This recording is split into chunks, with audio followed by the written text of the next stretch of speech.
Seigneur Dieu Tout-Puissant, toi en qui se trouve la source de la vie, toi dont la lumière nous manifeste la lumière, et toi qui peux nous augmenter les clartés de ta divine connaissance, nous t'en supplions dans le nom de Christ de répandre en abondance dans nos âmes altérées l'eau vive de ta grâce. Et Seigneur, rends à nos âmes aveuglées la vue spirituelle par la clarté de ta face en ce nouveau jour qui se lève. Merci Seigneur. Dans le nom de Jésus-Christ, notre Sauveur et Seigneur, nous te réclamons ces grâces. Amen. Amen.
Bien-aimés frères et sœurs en Christ, nous voici de retour. Suivant ce petit thème, regard sur la nouvelle naissance. regard sur la nouvelle naissance. La nouvelle naissance en fait d'un croyant membre de la famille de Dieu. C'est ce que la nouvelle naissance fait de toi, c'est ce qu'il fait de moi, c'est ce qu'il fait de tous ceux-là qui acceptent Jésus-Christ comme son sauveur personnel et qui décident de le suivre jusqu'au bout.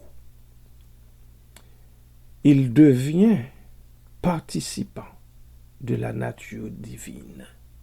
Il participe à la vie de Jésus-Christ lui-même celui qui subit la nouvelle naissance ou bien qui passe par la nouvelle naissance. Nous avons des textes, surtout de la plume de Paul, qui mettent en exergue ce que je viens de dire ici. Rendons-nous en Romains chapitre 8 et nous lirons les versets 12 à 17. Romains chapitre 8, versets 12 à 17. Ainsi donc, frères et sœurs, nous ne sommes point redevables à la chair pour vivre selon la chair. Si vous vivez selon la chair, vous mourrez. Mais si par l'esprit, vous faites mourir les actions du corps, vous vivrez. Car tous ceux qui sont conduits par l'Esprit de Dieu sont fils de Dieu. Et vous n'avez point reçu un esprit de servitude. On n'est plus dans l'esclavage. Vous n'avez point reçu un esprit de servitude lorsqu'on est dans la famille de Dieu. Vous n'avez point reçu un esprit de servitude, répétais-je, pour être encore dans la crainte. Mais vous avez reçu un esprit d'adoption par lequel nous crions « Abba, Père ». L'Esprit lui-même rend témoignage à notre esprit que nous sommes enfants de Dieu. Ce n'est pas une anecdote là. Ce n'est pas une fable.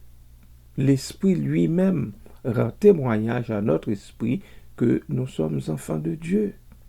Or, si nous sommes enfants, nous sommes aussi héritiers.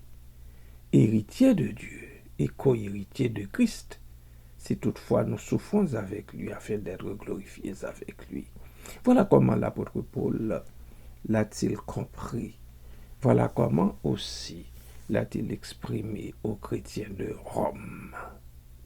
Héritier de Dieu et co-héritier de Christ. C'est ce que vous et moi, nous sommes. L'apôtre poursuit sa réflexion, je dirais, en 1 Corinthiens chapitre 6, 1 Corinthiens chapitre 6, versets 15 à 20. Ne savez-vous pas que vos corps sont des membres de Christ? Prendrai-je donc les membres de Christ pour en faire les membres d'une prostituée? Loin de là. Ne savez-vous pas que celui qui s'attache à la prostituée est un seul corps avec elle? Car, est-il dit, les deux deviendront une seule chair. Il fait référence ici à Genèse 2, 18, 24. Mais celui qui s'attache au Seigneur est avec lui un seul esprit. Alléluia. Celui qui s'attache au Seigneur, vous qui vous attachez au Seigneur, vous qui aimez le Seigneur, vous qui êtes déterminé de marcher sur les brisées de Jésus-Christ. Alors, au verset 18, l'apôtre poursuit pour dire « Fuyez l'impudicité. Quelque autre péché qu'un homme commette, ce péché est hors du corps. Mais celui qui se livre à l'impudicité pêche contre son propre corps. Ne savez-vous pas que votre corps est le temple du Saint-Esprit? Quel privilège! Quel privilège! Savoir que votre corps est le temple même du Saint-Esprit qui est en vous, que vous avez reçu de Dieu et que vous ne vous appartenez point à vous-même, car vous avez été rachetés à un grand prix. Ainsi, vous devez glorifier Dieu dans votre corps et dans votre esprit qui appartiennent à Dieu. Vous et moi, bien-aimés de Dieu, nous ne nous appartenons pas à nous-mêmes. Nous appartenons à Dieu. Nous devons donc le glorifier jour et nuit. L'apôtre Pierre aussi en glisse un mot, comme sa divine puissance nous a donné tout ce qui contribue à la vie et à la piété. Effectivement, au moyen de la connaissance de celui qui nous a appelés par sa propre gloire et par sa vertu. Ici, il fait référence à Jésus-Christ, lesquels nous assurent de sa part les plus grandes et les plus précieuses promesses, afin que par elles, vous deveniez participants de la nature divine. Imaginez, nous devenons participants à cause de Christ, à cause de son sacrifice, à cause de son sang versé de sa croix meurtrie. Nous devenons participants de la nature divine en fuyant la corruption qui existe dans le monde par la convoitise. 2 Pierre chapitre 1er, versets 3 et 4. L'apôtre Jean également rappelle à ses paroissiens et à nous aujourd'hui qui sommes enfants de Dieu en Jésus-Christ, comme nous venons de le voir en Romains 8. L'apôtre Jean dit, nous sommes en 1 Jean chapitre 5, versets 9 à 12. 1 Jean chapitre 5, versets 9 à 12. Si nous recevons le témoignage des hommes, le témoignage de Dieu est plus grand, car le témoignage de Dieu consiste en ce qu'il a rendu témoignage à son Fils. Dieu lui-même a rendu témoignage à son Fils. Alléluia. Celui qui croit au Fils de Dieu a ce témoignage en lui-même. Si c'est vrai que vous et moi, nous croyons de tout notre cœur au Fils de Dieu, nous avons ce témoignage en nous-mêmes. Ainsi, celui qui ne croit pas Dieu le fait menteur. Nous ne sommes pas là au nom. Au nom que Dieu nous en garde, nous ne sommes pas là pour le faire menteur, parce qu'il ne ment pas. C'est le Dieu fidèle. C'est le Dieu fidèle, qui ne change pas. Il n'est pas un fils d'homme pour mentir, ou bien pour se repentir. Alors, celui qui ne croit pas Dieu le fait menteur. Nous tenons donc de croire Dieu, puisqu'il ne croit pas au témoignage que Dieu a rendu à son Fils. Et voici ce témoignage, c'est que Dieu nous a donné la vie éternelle, et que cette vie est dans son Fils. Celui qui a le Fils a la vie, tandis que celui qui n'a pas le Fils de Dieu n'a pas la vie. Et nous avons le Fils de Dieu. Nous chantons, nous disons, nous avons Jésus, nous avons son pouvoir, nous avons sa puissance. C'est vrai. Nous avons Jésus, nous avons son pouvoir, nous avons sa puissance. Si tel est le cas, comment ne pas nous comporter comme membres à part entière à sa famille? Alors, voilà, nous, la nouvelle naissance, parce que nous sommes passés par la nouvelle naissance, nous devenons automatiquement participants, nous devenons automatiquement membres plutôt de la famille même de Dieu. Et c'est pour cela que nous l'appelons Père céleste en Jésus-Christ. C'est pour cela, je le répète, que nous l'appelons Père, Abba.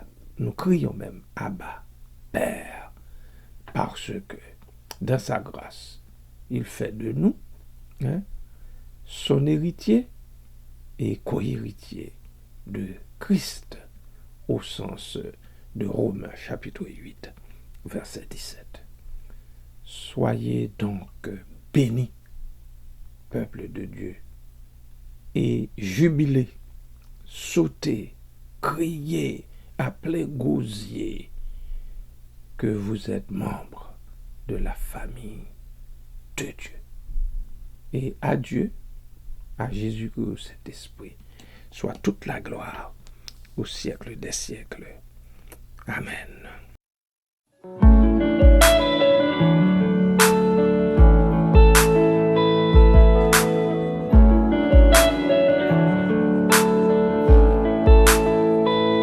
Bien avant le chant qui créa l'univers, bien avant l'esprit qui planait sur la terre, bien avant que tu me formes de la poussière,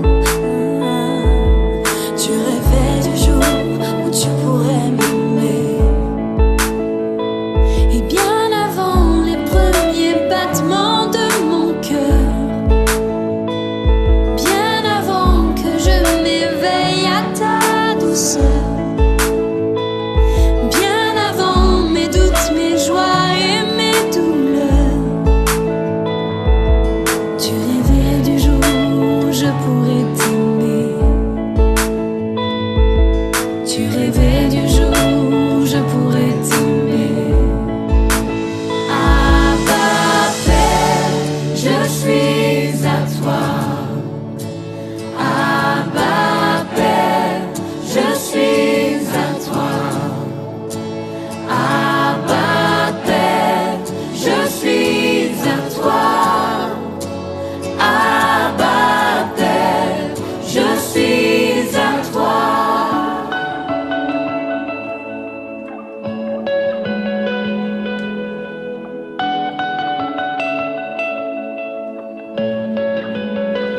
Bien avant que Jésus marche sur la terre, bien avant le Fils qui nous montre le Père,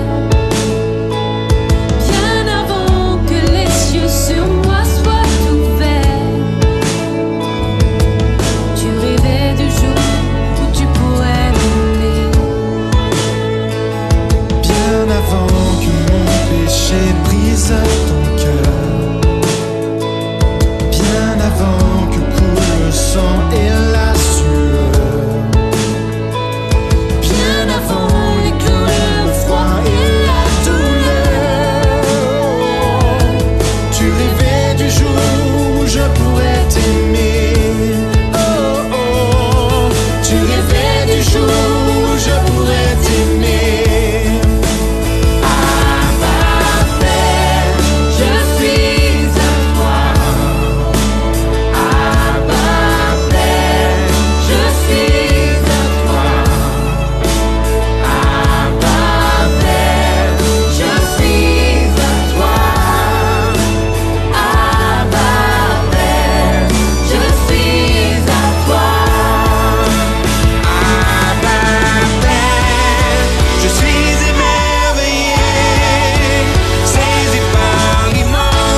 Seigneur Dieu éternel, toi que l'immense univers célèbre et loue comme l'auteur de toute la création, toi dont les créatures intelligentes admirent et proclament la puissance, reçois, ô Dieu, l'hommage qui monte, ô Dieu, du cœur et de la voix de tes enfants. Et même cet hommage, c'est toi qui le fais monter, Seigneur, à leur cœur et à leur voix. Nous te le rendons, Père. Nous crions à toi, Père. Nous élevons nos voix, Seigneur, jusque devant ton saint trône en cette heure matinale pour te dire, Papa, nous voici devant toi, nous voici avec notre mot de reconnaissance, nous voici avec nos mots de gratitude. Nous voulons te dire bonjour, et pas un simple bonjour, mais un bonjour teinté, enrobé de reconnaissance et de gratitude. Parce que tu as toujours été bon pour nous, tes enfants, et tu le restes encore aujourd'hui. Nous sommes sûrs que tu le demeureras jusqu'à la consommation des siècles. Merci Père, merci Papa. Papa, nous te remettons le service divin qui aura lieu dans quelques heures. Nous te le remettons, Seigneur. Nous remettons nos offrandes. Nous remettons, ô Dieu, nos 5 pains et nos 2 poissons. Nous remettons, ô Dieu, ce que nous pouvons apporter à toi en guise de reconnaissance et d'action de grâce. Nous te prions, ô Dieu, notre très cher Père céleste en Jésus-Christ, de poser ta bonne main encore une fois sur les différents intervenants qui doivent, lors du service divin, parler de toi, que ce soit par les chants, par les prières, nos prières, ou encore par le biais de ta parole. Merci Père pour cela. Merci, ô Dieu, de poser ta bonne main sur les chanteurs, Seigneur, les musiciens, nos musiciens, sur, ô Dieu, de toutes les autres personnes et toutes les autres équipes qui sont en arrière de ces 2 groupes. C'est Papa, que tu sois avec eux, que tu sois avec eux, sois avec ces chefs d'équipe, ô Dieu, qu'il s'agisse de l'équipe de son, du multimédia, Seigneur, de la vidéographie, toute l'équipe qui se charge de la vidéographie et de la mise en onde de ce service. Papa, nous les remettons entre ta main et nous te prions, ô Dieu, de leur faire la grâce, encore une fois, d'être à la hauteur de la tâche qui leur incombe. Parce qu'en tant que Père, nous ne devons pas nous permettre de te servir n'importe comment. Parce que nous savons que toi qui as tout créé, toi qui nous as tout donné, tu ne veux pas recevoir de tes enfants n'importe quoi. Alors Père, daigne accomplir nos vœux selon ton bon plaisir, en nous purifiant de toutes les souillures contractées dans nos défaillances et en nous accordant pour toujours la grâce de la justification par Jésus-Christ, notre Seigneur, notre Sauveur. Amen.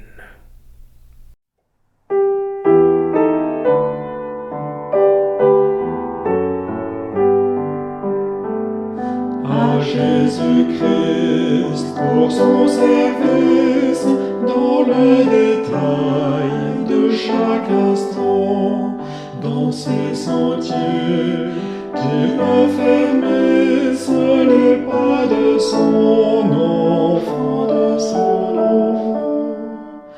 Ah, tiens-moi prêt pour ton retour, gardé par ton feu de l'amour, victorieux jour après jour. Oui, tiens-moi prêt pour ton retour.